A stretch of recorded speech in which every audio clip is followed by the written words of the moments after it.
Извини, една минута, само нешто да ти кажам. Ние балканците многу сакаме да збориме за бизнис, за ќар, а тоа најчесто го правиме кога сме на кафе. Абе, само што ќе го донесат кафето, одма почнува математиката, одма. Види у менито, колку пишува едно кафе, дека колку, едно еспресо 100 денари. Него, колку го кошта да направи едно еспресо, 5 денари го кошта да направи едно еспресо. Еве да речеме не 5, еве да речеме 10 нека го кошта. И еве да ставиме уште 10 денари за дневници, за струи, за води, за такви работи. 20 денари. Тоа се 20 денари. Еве бе, од мене ќе му ставам уште 10 денари непредвидени трошкови. Еве, нека иде. 30 денари за тоа. Он ти го продава 100 денари еспресото. Значи ти керуе 70 денари на едно кафе.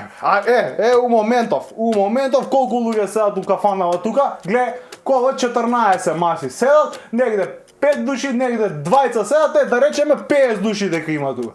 50 души тука, по едно кафе, тоа ти се 3500 денари, значи 3500 ти керуе он у моментов.